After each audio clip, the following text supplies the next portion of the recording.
Hi, this is Dan Hubbard of Hubbard Training Systems, and welcome to Food Rules Live.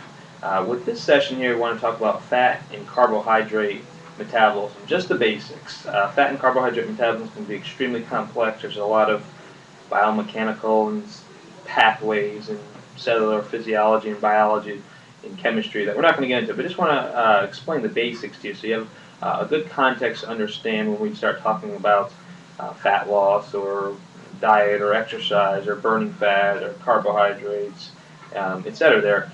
So that's also what I want to go over today, just some of the basics and nuts and bolts, because fat and carbohydrate are the main molecules that provide energy in our body. We're always using both of them.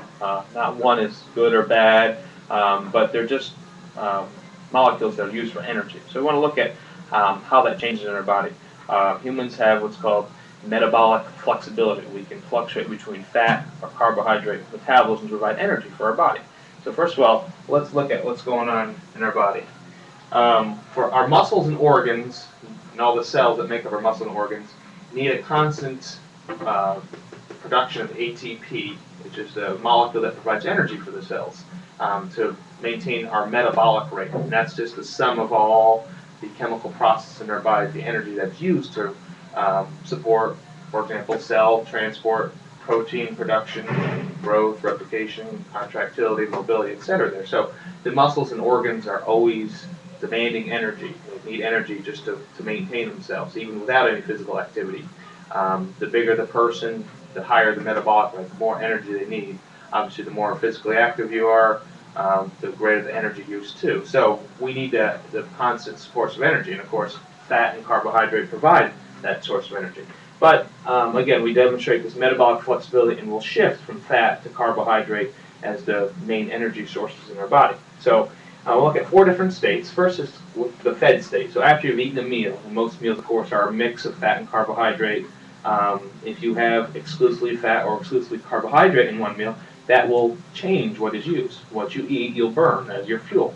Okay, but during a normal fed state, especially if there's carbohydrates present, insulin level will go up, carbohydrate use will go up, because we're providing lots of glucose into the bloodstream. A lot will be stored with insulin, but we have plenty around to use, and fat use will decrease. So you can see in a little pie graph, fat is denoted in black, and that is decreased. A lot of carbohydrate use just after we've eaten a meal, so several hours after we've eaten a meal. And when we get to a fasted state, 4, 8, or even more hours after we've eaten, a lot of the food we've eaten is digested and enters the bloodstream to absorb. And now, at this point, insulin levels are decreased, carbohydrate use decreases because the body's trying to spare the carbohydrates, and fat use increases. So you can see a greater relative proportion of fat is used as energy. Okay, and that's key to understand. So you can see there's a fluctuation depending on whether we've eaten or not eaten. Okay? And then when we get to exercise, of course, the metabolic rate will increase. We'll have a greater demand for energy, and that ATP production needs to be at a higher rate to support our physical activity. Insulin levels is down. In fact, the body's still taking up sugar to be used, but it's independent of insulin.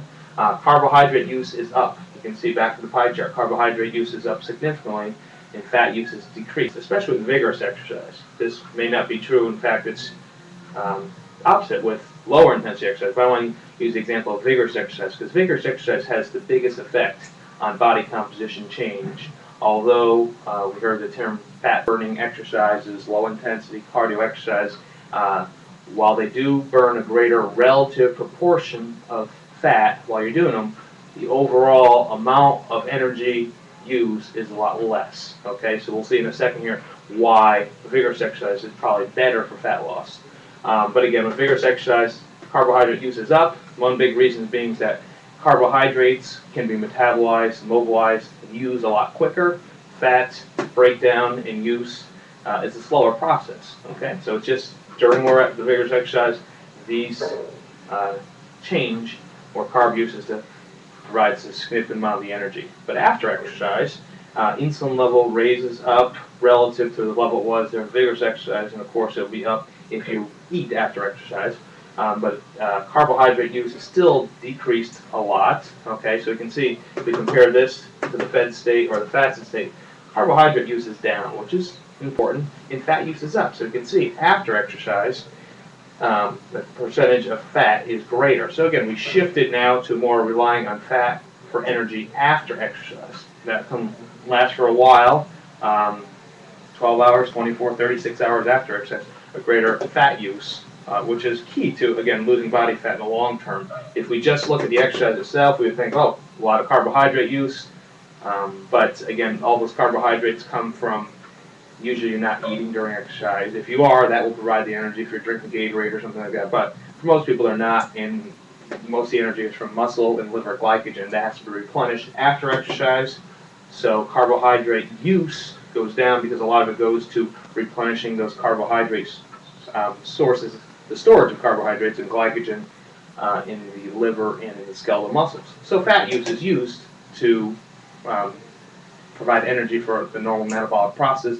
Plus, it also provides energy for the costly process of synthesizing glycogen in the muscle and in the liver to get ready to be ready for next time you have to exercise. Okay, so I hope this simple diagram here has helped you out understand the relative contributions of fat and carbohydrate in metabolism. Obviously, it's extremely complex. I'm trying to break it down and make it pretty straightforward so you can understand. A few important points that both fat and carbohydrates are used for energy in the body.